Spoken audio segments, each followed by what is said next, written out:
si pejabat dari pusat memberi ceramah tentang stunting.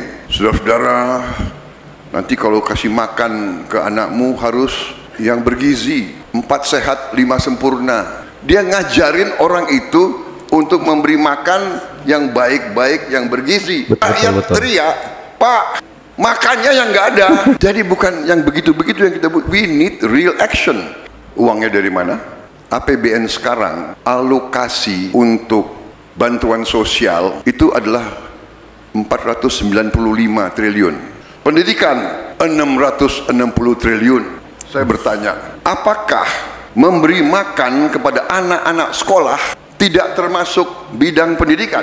Masa pendukung saya di situ dan sudah mulai tabrakan sama polisi dan sebagainya. Saya dengar banyak ratusan korban. Saya datang tengok-tengok korban itu. Habis itu ada anak muda. Lihat saya, dia teriak sambil terlentang, Pak Prabowo, Pak Prabowo, kami siap mati untuk Bapak, kami siap mati untuk saya. Shock. Anak muda. Saya turun, saya bilang, tidak, kamu tidak boleh mati untuk saya. Kamu harus hidup untuk orang tuamu dan untuk Indonesia. Indonesia butuh kamu hidup. Bismillahirrahmanirrahim. Assalamualaikum warahmatullahi wabarakatuh. Jumpa lagi kita di channel Sumber Dakwah Official. Nah, ini ada pidato terbaru dari Bapak Prabowo, khusus untuk yang suka yang mengejek-ejek masalah makan gratis. Nah, ini waduh, pokoknya Bapak Prabowo menjelaskan masalah makan gratis maupun negara-negara yang sudah merealisasikan makan gratis. Oke, langsung saja kita mulai videonya. Bismillahirrahmanirrahim. Let's go. Insya Allah kita dapat mandat. Oke, partai-partai harus ada perwakilan dalam koalisi, harus ada portofolio, tapi saya katakan Anda harus sampaikan, Anda harus ajukan the best and the brightest, the best not only in the brain, the best dalam watak dan karakter, dan yang kedua yang harus dia punya pemikiran dan wawasan yang terbaik. Silahkan. Itu konsensus yang kita bangun di Koalisi Indonesia Maju, dan yang saya katakan bahwa kita harus benar-benar mitigasi, tekan, kalau bisa kita berantas praktek-praktek yang menuju kepada wastage, bocoran dan ketidakefisiensian. Betul. Yang sudah berkali-kali even Pak Jokowi menemukan kasus yang paling besar, kasus yang paling teringat, kasus anggaran stunting. Beliau periksa di salah satu daerah anggaran stunting, kalau tidak salah biayanya berapa, 10 M, 8 M dipakai untuk perjalanan dinas, rapat kerja, simposium. Hanya 2 miliar yang dipakai untuk beli susu dan telur untuk anak-anak yang perlukan. Kan ini kelewatan. Atau kecenderungan kita juga begini, anggaran stunting bikin baliho besar-besar, ya kan? Marilah kita membasmi stunting, baliho. Habis itu ada lagi nanti sosialisasi stunting. Saya pernah hadir dalam salah satu sosialisasi stunting di Jawa Timur. Ada pejabat dari pusat, ada rakyat di Jawa Timur itu, kalau nggak salah waktu itu malam-malam itu ada 5.000 orang duduk. Si pejabat dari pusat memberi ceramah tentang stunting. Saudara-saudara, nanti kalau kasih makan ke anakmu harus yang bergizi, 4 sehat 5 sempurna. Dia ngajarin orang itu untuk memberi makan yang baik-baik, yang bergizi. Betul, rakyat betul. Teriak, Pak, makannya yang nggak ada. Gitu. betul. Itu banyak sekali baliho itu sebenarnya, guys. Jadi bukan yang begitu-begitu yang kita buat. We need real action. Jadi salah satu program yang saya canangkan adalah free lunch for all children di Indonesia. Free lunch. Keren. Jadi bukan nomor-nomor, Free lunch kita sudah hitung, dan free lunch ini ternyata adalah langkah strategik. Ya, ini bukan handout. Ternyata 76 negara sudah melaksanakan free lunch di sekolah-sekolahnya, termasuk negara-negara yang per kapita income-nya setengah dari Indonesia. India sudah laksanakan, kalau tidak salah sudah 5 tahun lebih. Kamboja sudah laksanakan. Mereka berani. Kamboja, Thailand, Malaysia berani. Ini adalah menurut pendapat saya jawaban terhadap stunting, terhadap investment for growth. You are the economic players.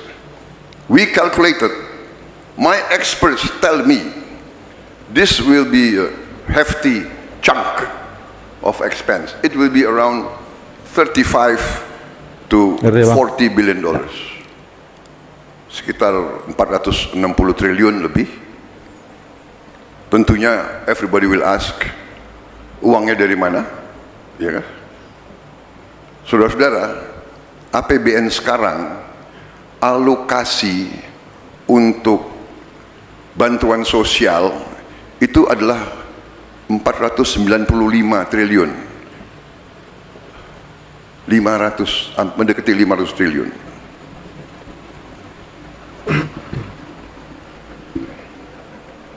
$493 triliun perlindungan dan bantuan sosial. Saya bertanya, apakah memberi makan kepada anak-anak Indonesia yang kurang gizi sekarang, apakah itu tidak termasuk sosial? Apakah itu tidak termasuk bantuan sosial? The answer is so easy. Oke, bagaimana program-program lain? Ada lagi. Pendidikan 660 triliun. Saya bertanya, apakah memberi makan kepada anak-anak sekolah tidak termasuk bidang pendidikan? The answer is so logical. Kemudian kita bisa lihat, kita bisa turun ke semua bidang. Jadi the resources are there. If we can refocus, if we can reallocate kepada hal yang urgent, mengatasi kurang gizi dan kelaparan. Saudara-saudara, ada lembaga-lembaga riset dari beberapa kementerian dan badan internasional mengambil kesimpulan 20% to 30% of our children go to school in the morning without any meal. 20%. Dan kita sudah uji coba. Saya dengan berapa tim, kita sudah uji coba di berapa kabupaten, di berapa provinsi. Dan yang menarik, kita menemukan tidak hanya anak-anak yang sangat butuh makan, ternyata gurunya juga butuh makan. Guru butuh makan. Jadi maybe this calculation tadi harus naik, karena kita kasih makan ke anak-anak, gurunya liatin. Kita sebagai orang Timur, orang Asia, masa bisa sih, ya kan? Kita makan, habis itu ada orang lihat, kita akhirnya ditawarkan juga. Ternyata lahap juga gurunya. Ya, betul. Dan guru-guru banyak di daerah-daerah terpencil, penghasilan sebulan hanya Rp400.000. Wah, itu hororer guys. How can you live 400,000 rupiah?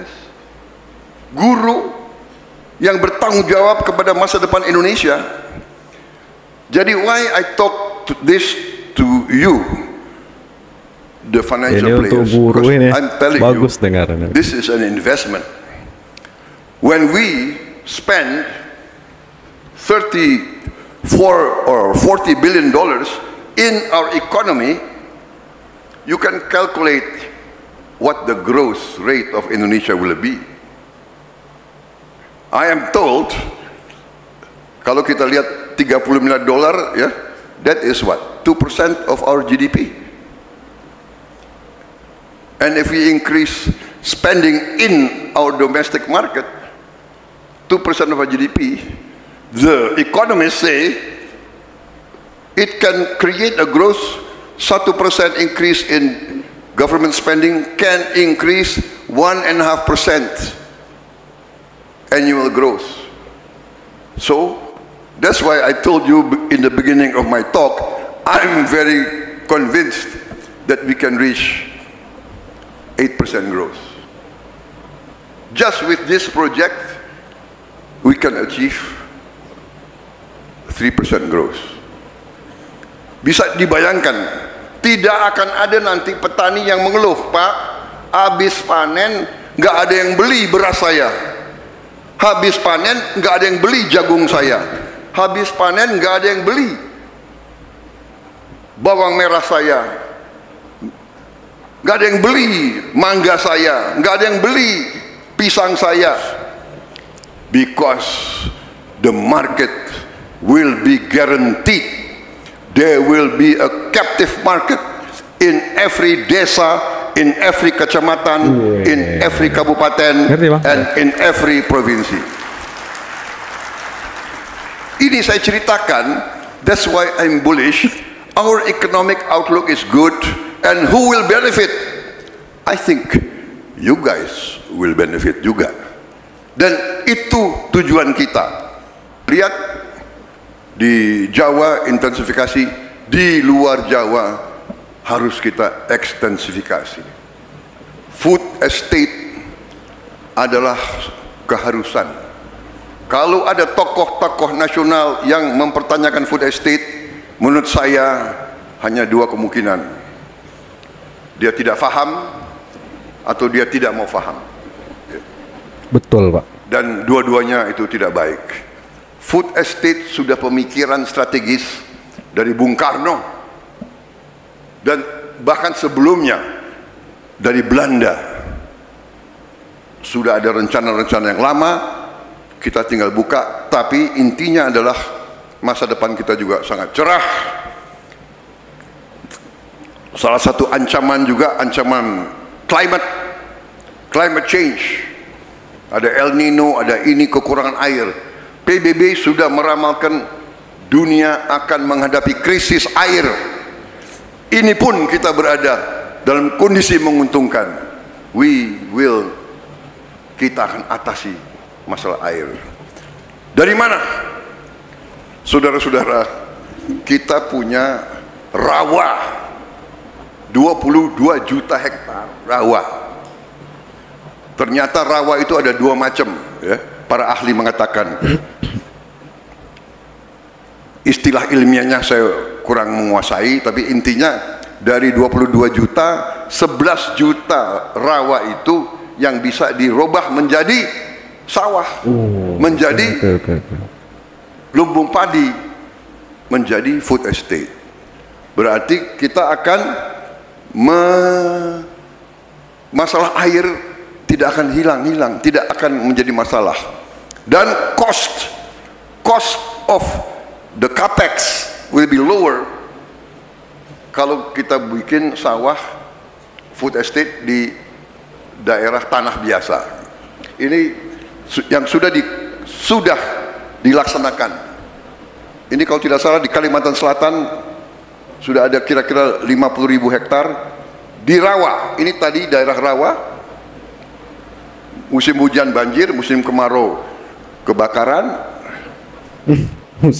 berubah menjadi sawah produktif. Ya, insya Allah. Air-airnya bisa budidaya itik, menghasilkan telur, protein. Wow.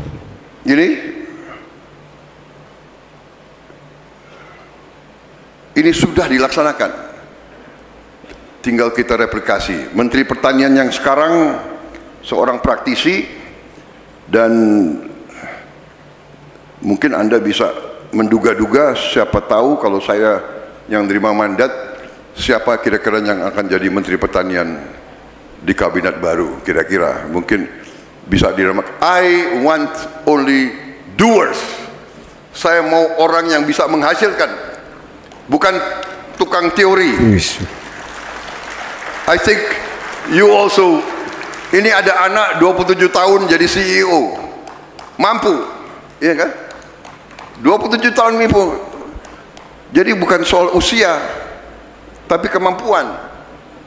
If given the mission, can he do it or not? Ya kan? If he cannot do it, banyak investor hilang duit, iya kan?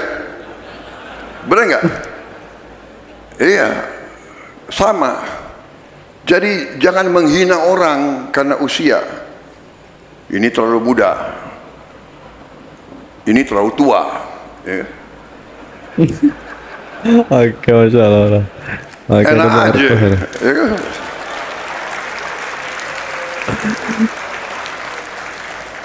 Jadi tadi, I'm bullish, I'm excited, benar nggak? Saya benar-benar ingin bekerja secepatnya, saudara-saudara sekalian. Pinginnya tanggal 14 Februari cepat-cepat aja, ya kan? Oke, amin, amin, amin. Tanggal 14 Februari jam, tapi begini, apapun itu keputusan rakyat, saya tidak apa-apa, ya kan?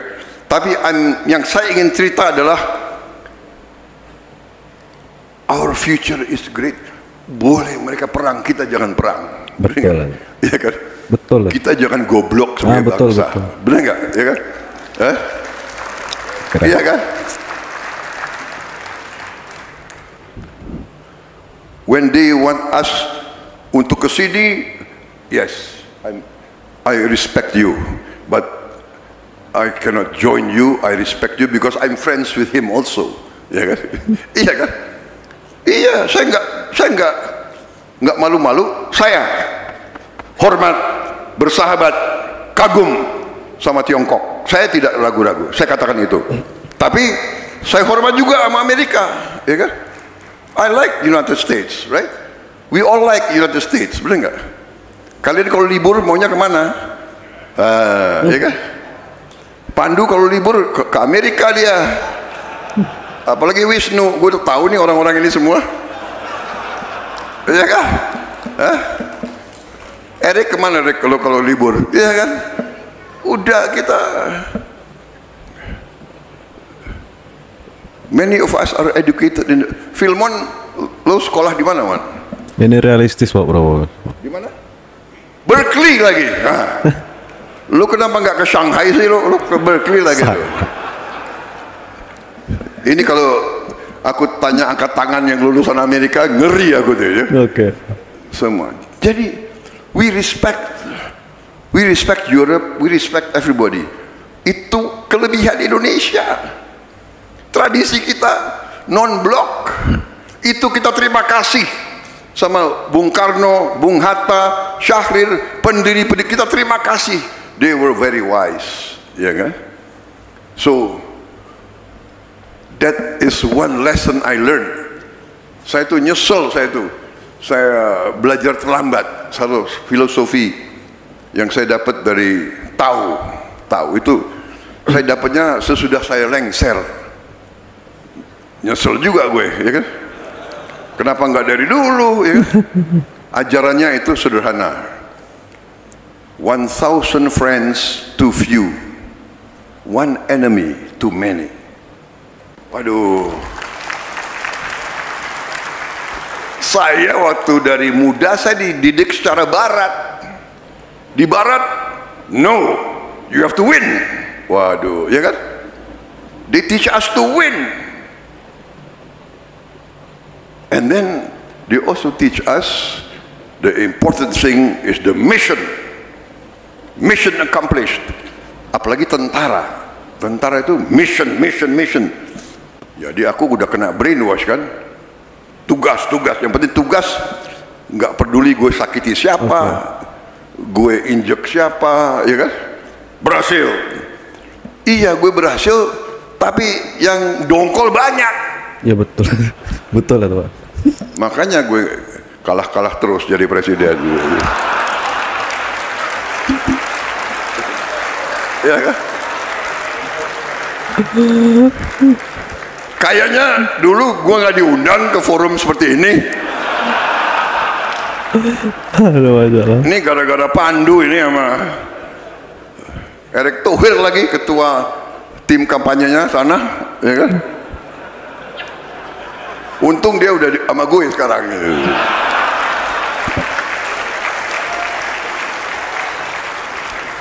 Jadi itu ya, jadi memang saya mungkin ya memang baru sekarang lah aku dinilai pantas lah aku jadi presiden, siapa tahu ya kan. Pantas, Pak, bukan lagi itu. Siapa tahu pantas, sangat pantas. Itu juga ya, stability. Jadi waktu 2019 situasi sangat tegang, mungkin Anda mengalami, ya kan? Saya waktu itu saya ingat tanggal 20-21 Cerita di Jalan Tamrin, masa pendukung saya di situ, dan sudah mulai chaos, tabrakan sama polisi dan sebagainya. Saya dengar banyak ratusan korban. Saya datang tengok korban itu. Habis itu ada anak muda lihat saya, dia teriak sambil terlentang, Pak Prabowo, Pak Prabowo, kami siap mati untuk Bapak, kami siap mati untuk saya. Shock, anak muda. Saya turun, saya bilang, tidak, kamu tidak boleh mati untuk saya. Kamu harus hidup untuk orang tuamu dan untuk Indonesia. Indonesia butuh kamu hidup. Itu statement terakhir yang Pak Prabowo tadi, waduh, itu membantah tuduhan pengkhianat. Kan banyak sekali kubu-kubu yang sekarang, kubu 01 lah kira-kira, yang menuding Bapak Prabowo pengkhianat katanya karena bergabung dengan pemerintah. Tapi kalian tidak tahu itu jiwa kesatriaan Bapak Prabowo kan. Kalau seorang pemimpin sejati itu pasti memikirkan rakyatnya, bukan memikirkan diri sendiri, rela bodoh amat rakyat atau masyarakat mati, yang penting saya naik. Nah, itu pemimpin auzubillah. Tapi itu Pak Prabowo menunjukkan, wow, bagian di terakhir itu merinding. Jadi pasang kuping baik-baik, lihat baik-baik, jadi dicerna dengan otak yang sehat, otak yang bersih, otak yang waras kira-kira, jangan otak yang error. Dah, saya akhiri ini. Saya tadi tidak merokok, saya tidak ngopi nih, saya ngonten malam hari sebenarnya, tapi karena saya menghargai, mungkin saya upload siang, jadi tidak enak lah. Kita akan menjalankan ibadah puasa, kita juga sama muslim, jadi saya saling menghormati. Nah, saya akhiri, ingat pesan saya, tetap jaga persatuan Indonesia, jangan mau dipecah belah. Wabillahi taufiq wal hidayah. Wassalamualaikum warahmatullahi wabarakatuh.